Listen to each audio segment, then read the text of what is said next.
Assalamualaikum warahmatullahi wabarakatuh.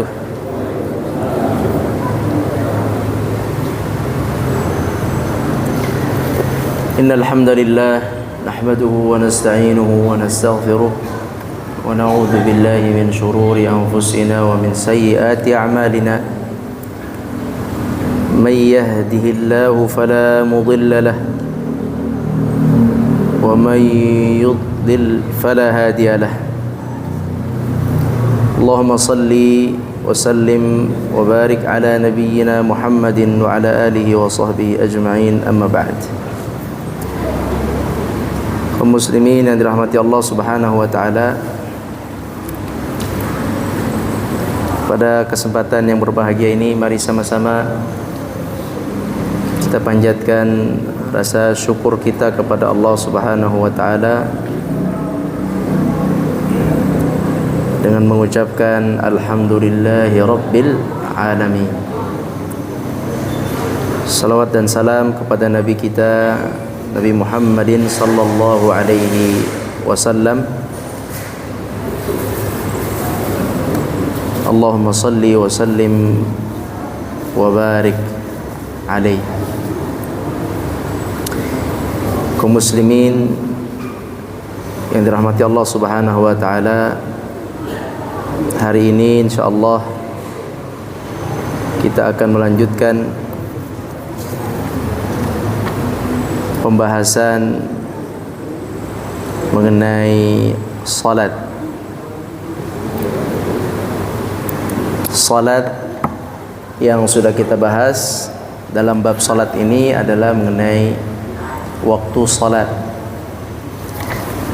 Sebelumnya kita belajar tentang apa itu fajar, kemudian apa itu syuruk, kemudian duha, kemudian terakhir kita belajar waktu zuhur dan keutamaan atau hal-hal yang terkait dengan salat zuhur.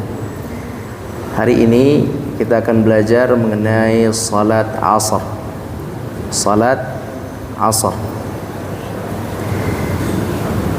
Waktu salat asar dimulai ketika bayangan, kalau kita menggunakan fenomena alam seperti yang sudah disebutkan bahwa salat asar bermula ketika bayangan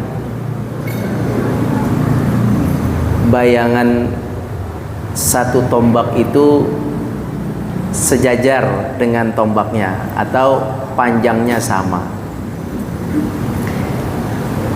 Jika tombak itu 1 meter, kemudian bayangannya 1 meter, maka masuklah waktu asar. Kalau kita sekarang waktu asar itu masuk dengan hitungan falak ya, yaitu jam 15:07. Itu waktu asar. Kemudian dia akan habis saat matahari tenggelam. Saat matahari tenggelam, yaitu saat ini jam 17:53. Tenggelamnya matahari disebut dengan maghrib. Maka dengan tenggelamnya matahari habislah waktu asar dan masuklah waktu maghrib. Baik, sekarang kita akan bicara tentang keutamaan salat asar. Yang pertama, untuk salat asar ini kaum muslimin terdapat anjuran khusus untuk menjaganya. Ada anjuran khusus baik di Al-Quran atau di hadis agar kita ini menjaga sekali salatul asar, karena salat asar ini cukup sulit melaksanakannya. Mungkin subuh bisa lebih mudah dari asar untuk orang-orang yang rajin bangun pagi, qiyamul lail. Pagi justru lebih segar. Justru pagi itu lebih rutin bangun sebelum subuh, sehingga salat fajar itu alhamdulillah atas izin Allah, jika dimudahkan maka mudah oleh Allah Subhanahu wa taala, dimudahkan jadilah mudah. Karena salat subuh itu dilakukan setelah seseorang itu lelap tidur, cukup istirahat, bangun jam 3:30, jam 4, 4:30 atau pas azan bangun, dan keadaan sudah selesai istirahat, sehingga badan itu cukup segar lah insya Allah. Tetapi asar ini sulit sekali menjaganya. Ini ana tidak bicara pensiunan Pak ya. Kalau bagi orang yang pensiunan harusnya semuanya aman ini. Ini ada cerita dengan aktivitas normal seorang manusia mencari nafkah, mencari rezeki. Maka membandingkan asar dengan subuh, bagi orang yang mencari rezeki nih Pak ya, bukan bagi orang yang sudah selesai cari rezeki, udah nggak nyari lagi, alhamdulillah.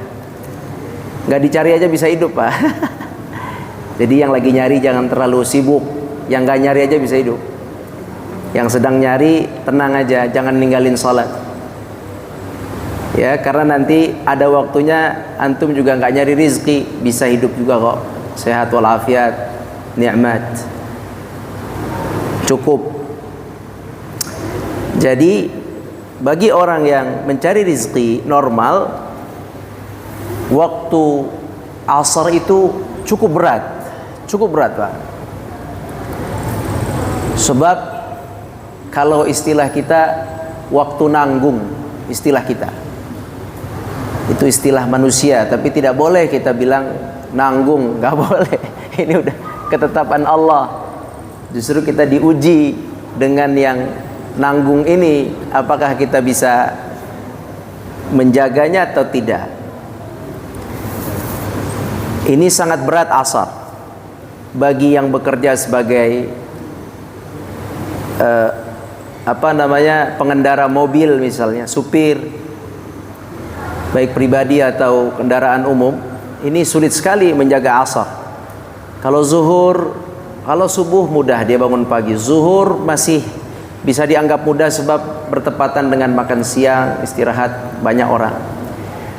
Maghrib orang sudah mau pulang, mungkin bisa disempatkan. Tapi asar ini Masya Allah, lagi azan asar datang pesanan, lagi asar, mau asar datang tamu di perkantoran, lagi asar sedang meeting di perkantoran, lagi asar sedang banyak deadline yang harus dipekerjakan. Jadi asar ini memang benar-benar Pak sebuah salat yang perlu perhatian khusus, karena waktunya itu sekali lagi di tengah. Waktunya di tengah, disebut salat tengah.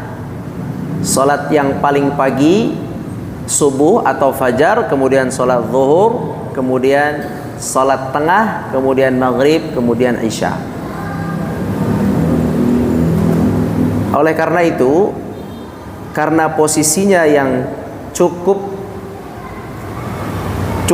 terjepit dalam aktivitas manusia yang mencari rezeki, sekali lagi dia cukup dianggap terjepit bagi orang yang mencari rezeki. Bahkan di dunia perkampusan pun begini, pembelajaran, pendidikan, selain pesantren. Kalau pesantren udah pasti normal, waktu sholat nol. Tapi pendidikan yang lain, dunia perkampusan, nggak tahu kalau di selain kampus saya kurang tahu, SMP SMA nggak tahu. Tapi kalau di perkampusan itu asar itu nggak dianggap, di meeting juga nggak dianggap itu. Jadi sering lewat asar itu. Oleh karena itu kaum muslimin ada dua penguat di sini yang menguatkan anjuran khusus untuk menjaganya. Maka barang siapa yang menjadi pimpinan di kantor atau dimanapun, tolong dibantu pekerjanya salat asar. Ana alhamdulillah pengalaman bekerja 3 tahun di 2 tempat, 1, 2 beda tempat. Sebelum aktif, ana dulu sempat jadi pekerja juga. Tapi di tempat ana bekerja itu dua-duanya sama. Satu di sini pindah ke sini sama juga. Alhamdulillah. Itu kalau yang namanya waktu salat itu disuruh keluar dari tempat kerja itu. Datang dia ke ruangan kita. Sallu. Orang Arab, anak kerja di tempat orang Arab. Tapi Arab benar, enggak semua Arab benar. Jadi Arab benar. As-salat, asar. Diketuk-ketuk kita, suruh tinggalin. Ada tamu, tinggalin. Tamunya kalau mau sholat ikut, kalau enggak tunggu situ. Apalagi kalau tamunya perempuan enggak pakai kerudung. Anak kerja di kedutaan. Kedutaan besar.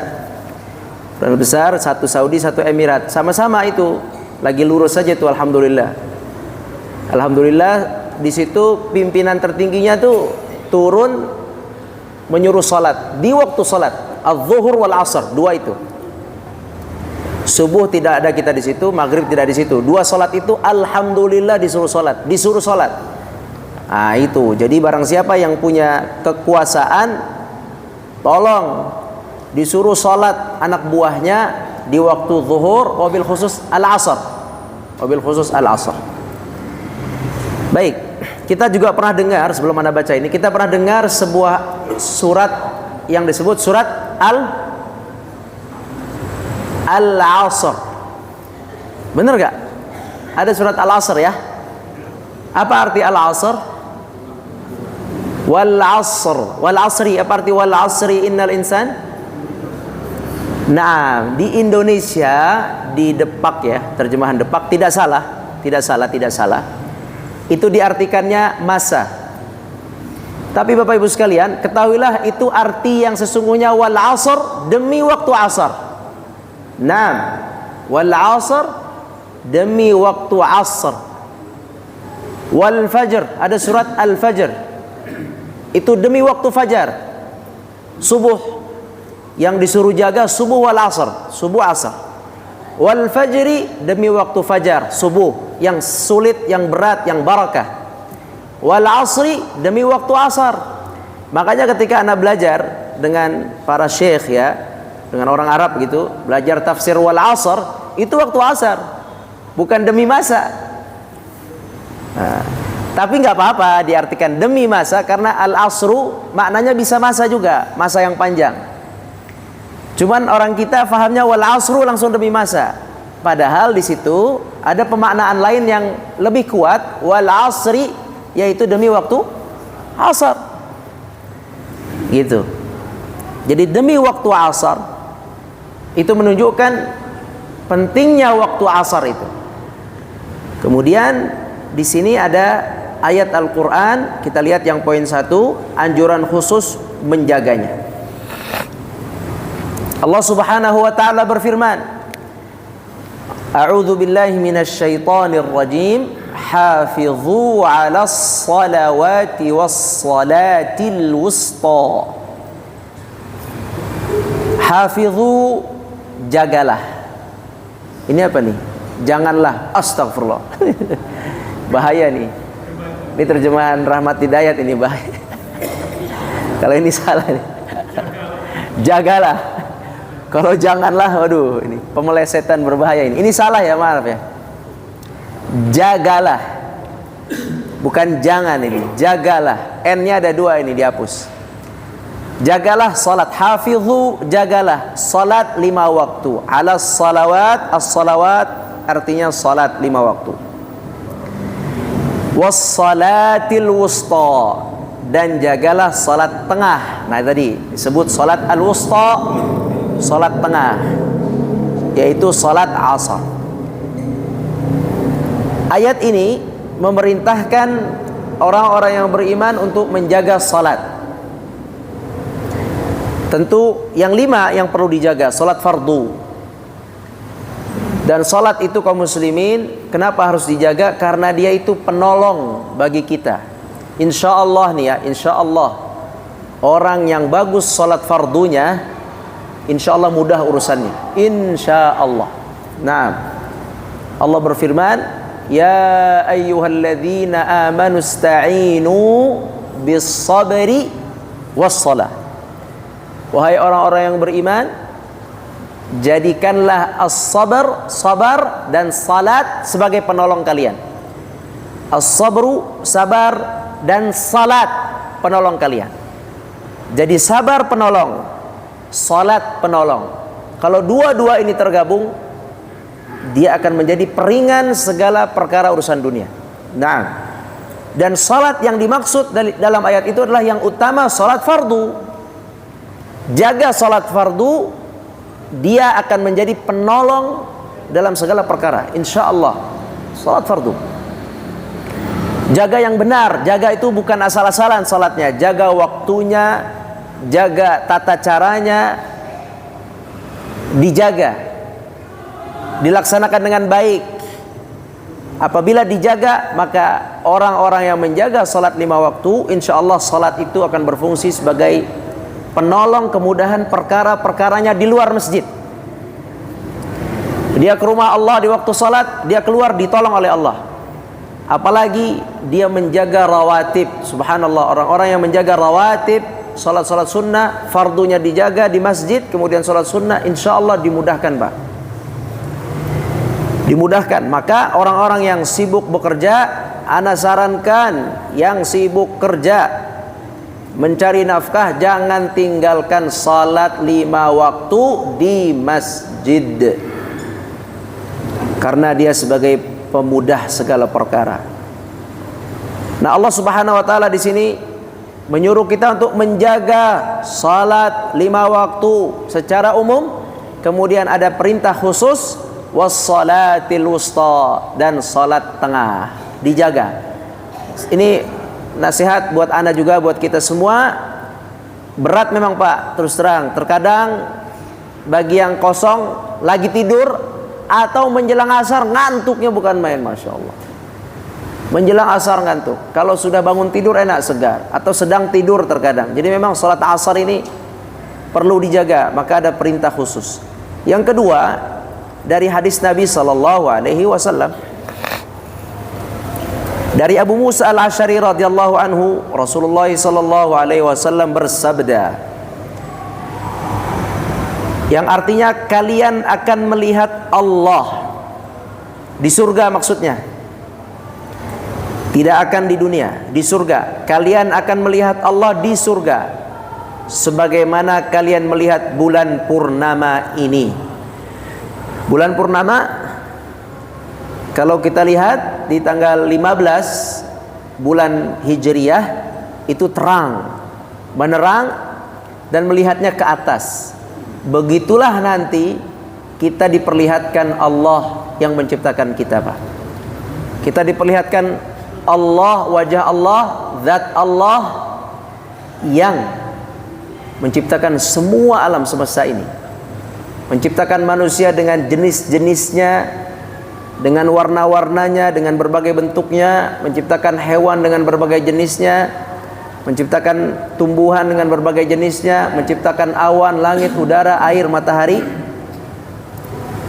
Semua yang Allah ciptakan di muka bumi ini, Sang Pencipta Allah Azza wa Jalla, Allah akan menampakkan zatnya kepada ahlul jannah, kepada penghuni surga.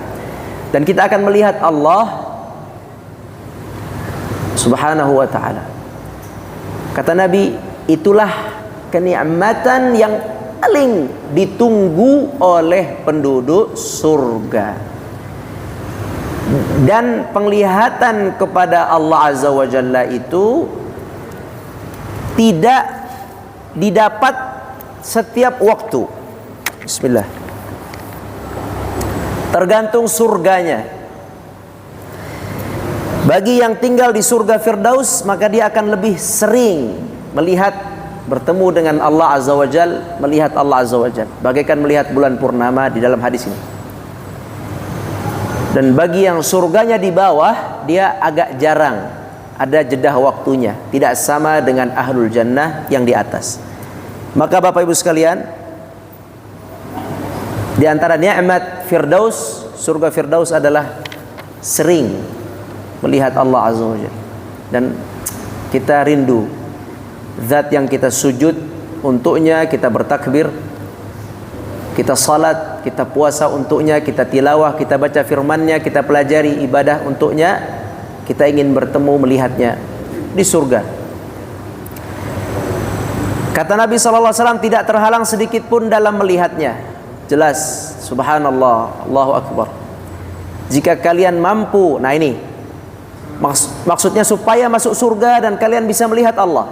Jika kalian mampu untuk tidak terkalahkan oleh sesuatu sehingga meninggalkan solat sebelum terbit matahari dan sebelum terbenam asar, maka lakukanlah.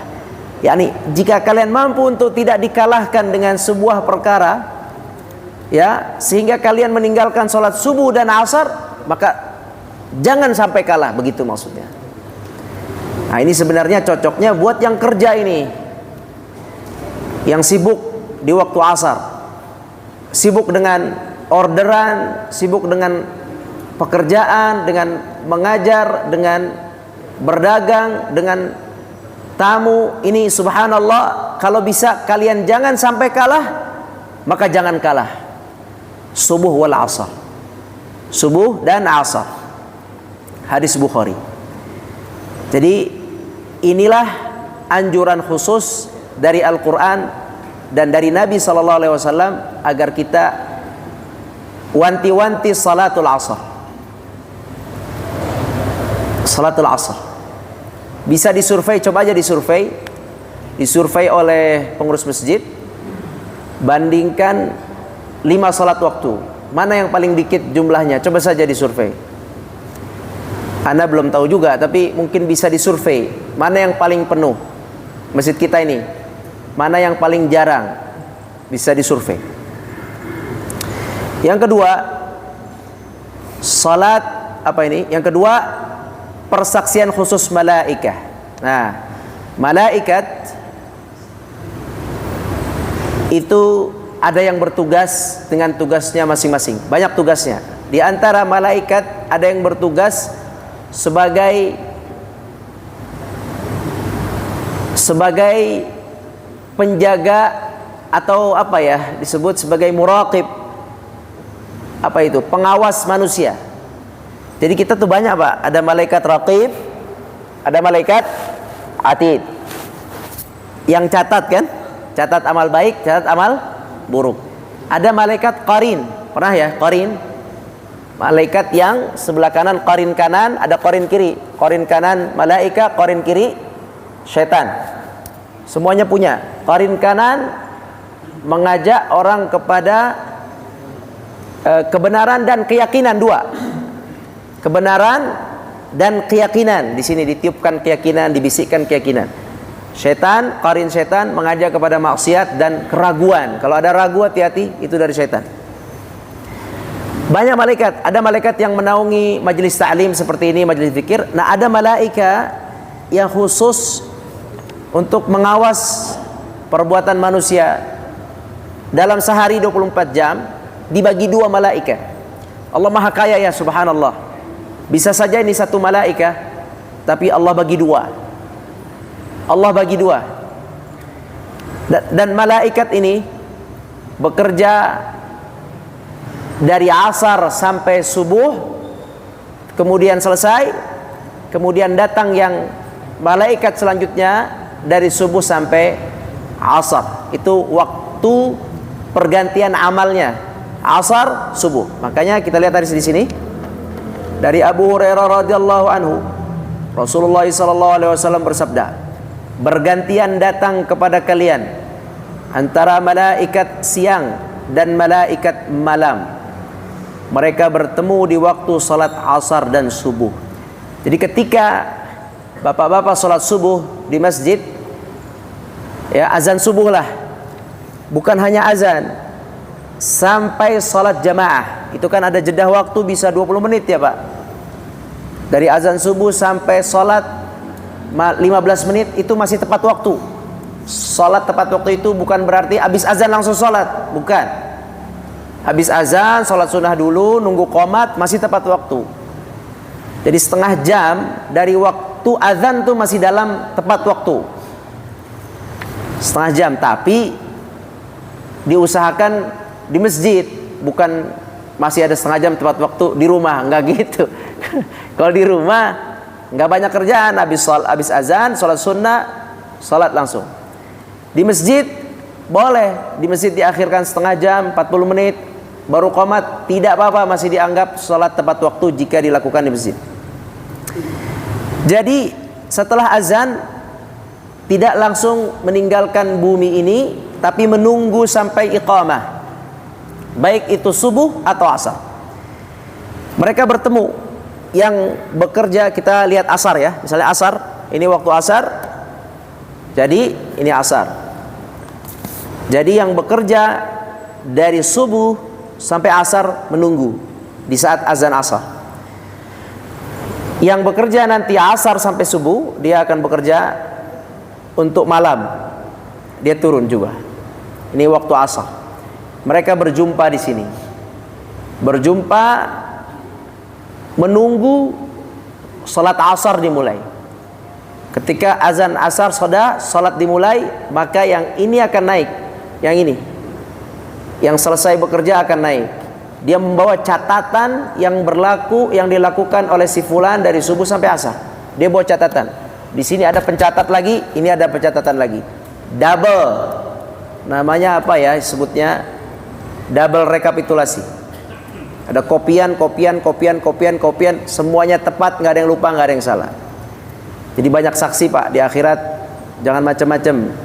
Di akhirat naudzubillah min dzalik, disebut saking mengerikannya, disebut dalam Al-Qur'an, fi yaumin kana syarruhu mustatira. Saking ngerinya hari hisab itu siksanya itu berterbangan di mana-mana. Hampir tidak semua orang kecuali kena siksa, kecuali yang benar-benar dia ditolong oleh Allah nggak akan kena siksa. Ya, cuman 2 tuh. Itu padahal kita belum ngapa-ngapain tuh, belum neraka belum surga Pak, masih nunggu.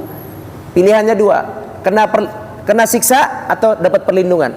Nggak ada yang tengah-tengah itu. Ya, itu di padang mahsyar. Nggak ada tengah-tengah. Saya selamat, nggak ada. Selamat dapat lindungan langsung dari Allah atau kena. Kebanyakan kena. Nah, jadi kaum muslimin apa tadi? Jadi malaika yang bekerja malam sudah mencatat, yang subuh sampai asar dicatat, beliau pulang pergi kepada Allah Azza wa Jalla, dan Allah akan bertanya kepada mereka ini. Ini bukan satu nih, banyak. Dan mereka ini ditanya oleh Allah dan Allah lebih tahu. Ini sunnatullah. Sunnatullah. Allah ingin menunjukkan kekuasaannya. Malaikat yang bertugas tadi turun, yang selesai naik ke langit. Malaikat yang menaik ke langit ditanya oleh Allah. Ya. Dan Allah lebih tahu dari si malaikat itu sendiri. Apa pertanyaannya kata malaikat? Bagaimana kalian meninggalkan hamba-hambaku? Fulan, bapak-bapak yang ada di masjid ini. Ditanya kan? Kalian bagaimana meninggalkan fulan, hamba-hambaku? Fulan. Masya Allah. Kulla yawmin huwa fi sya'an.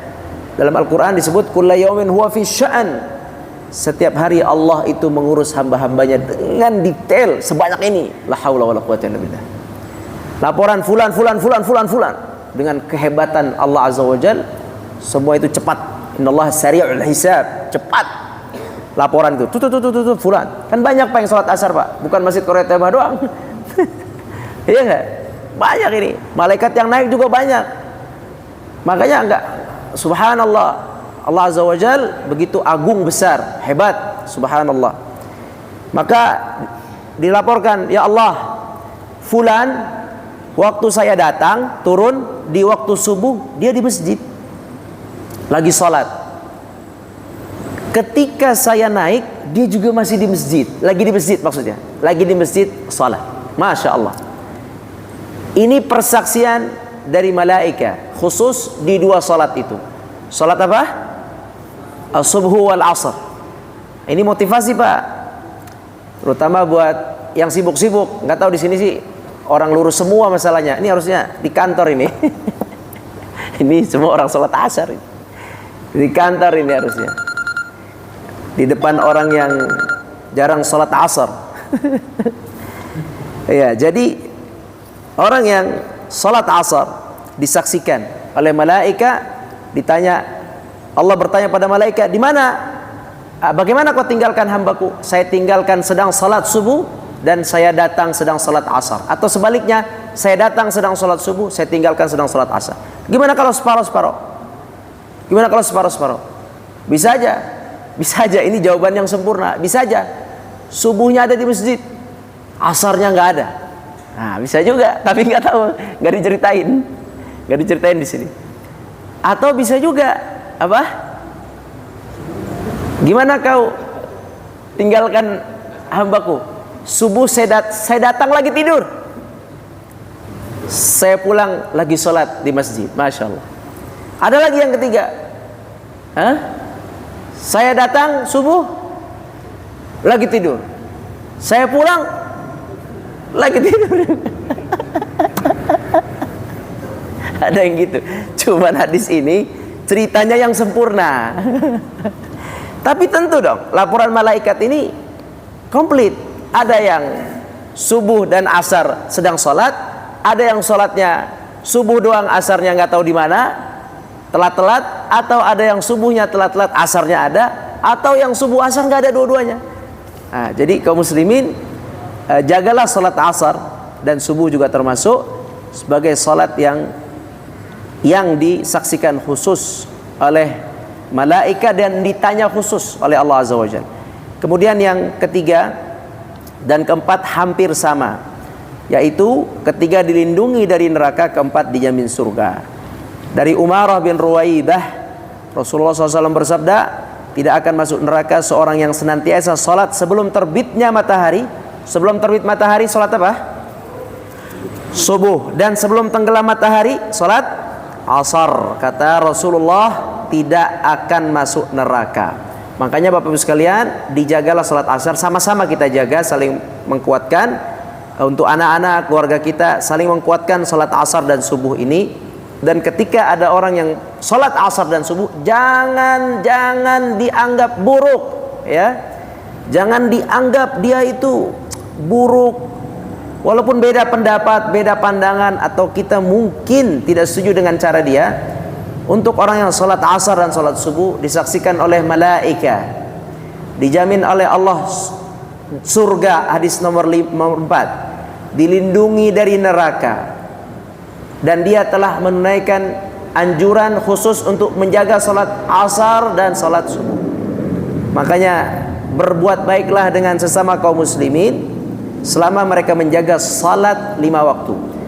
Kenapa sholat asar dan subuh ini ditekankan? Sebab ini dua yang cukup berat. Jika seseorang salat subuh dijaga dengan baik fil masjid, dan salat asar dijaga dengan baik di masjid, insya Allah zuhur, maghrib dan isya insya Allah mudah bagi dia. Oleh itu, hargai kaum muslimin yang salat asar dan salat maghrib, karena Allah menghargai. Alasan kita, Allah menghargai, saya hargai dia. Allah memuliakan, saya muliakan. Allah jamin surga, sudah, saya nggak boleh macam-macam terhadap dia. Mungkin saya tidak sepakat, tidak apa-apa, tapi sudah, jangan melebihi hak yang tidak punya kita. Hak surga milik Allah, kita tidak boleh menghakimi seseorang ahli surga, ahli neraka, tidak bisa. Tidak juga menghakimi seseorang ini tidak saleh, ini saleh. Tidak bisa, itu hak Allah. Yang penting kita lihat dia salat asar di masjid, subuh di masjid, khalas. Hormati.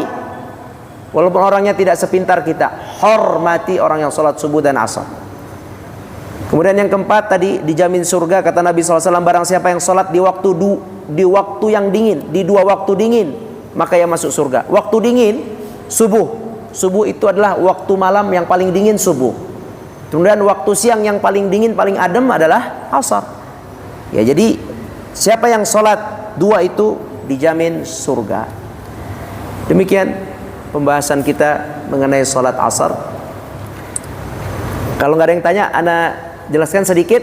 Qabliyah asar, tidak ada yang disebut rawatib qabliyah asar, tidak ada. Tapi boleh sholat sebelum asar 4 rakaat. Boleh 4, boleh 2. Boleh 4, boleh 2. Tapi namanya bukan qabliyah, namanya sholat sunnah saja. Berdasarkan hadis bahwasanya Allah merahmati, rahimallahu rajulan shalla arba'an qabla asar. Hadis sahih, Allah merahmati orang yang sholat 4 rakaat sebelum asar. Boleh 4, boleh 2. Yang 4 dapat rahmat khusus. Tapi bukan qabliyah, artinya tidak mesti dirutinkan yang qabla asar. Kalau mau dirutinkan qabla zuhur, kalau mau dirutinkan qabla subuh, terus sebelum subuh, sebelum asar, sebelum subuh, sebelum zuhur, sebelum setelah zuhur, setelah maghrib, setelah isya. Adapun sebelum asar boleh, silahkan. Maka ada masjid yang langsung qomat, ada anak tahu ada masjid yang langsung qomat di sebelah sana. Asar langsung qomat, gak apa-apa. Ada juga yang maghrib langsung qomat, gak apa-apa. Tapi kalau mau sholat boleh, enggak juga tidak apa-apa. Namanya sholat mutlak, bukan sholat qabliyah asar. Wallahu a'lam. Ada yang bertanya? Kalau ba'da asar tidak ada. Sholat sunnah ba'da asar tidak ada, dan tidak boleh sholat ba'da asar sampai maghrib, karena setan sujud. Persis seperti yang terbit, setan sujud. Sore setan siap-siap sujud. Jadi tidak boleh sholat sunnah, istikharah tidak boleh, hajat tidak boleh, nggak boleh. Kecuali tahiyatul masjid. Yang ba'da zuhur, maghrib, isya. Apa nih? Zuhur. Yang qabliyah cuman subuh, zuhur. Qabliyah cuman subuh, zuhur. Ba'diyah zuhur, maghrib, isya. Ya, nanti kita belajar sholat maghrib kalau sehat walafiat di minggu depan insyaallah. Allahu a'lam. Aqulu qouli hadza wa astaghfirullah li wa lakum. Wallahu a'lam. Subhanakallahumma wa bihamdik, asyhadu an la ilaha illa anta, astaghfiruka wa atubu ilaik. Assalamualaikum warahmatullahi wabarakatuh.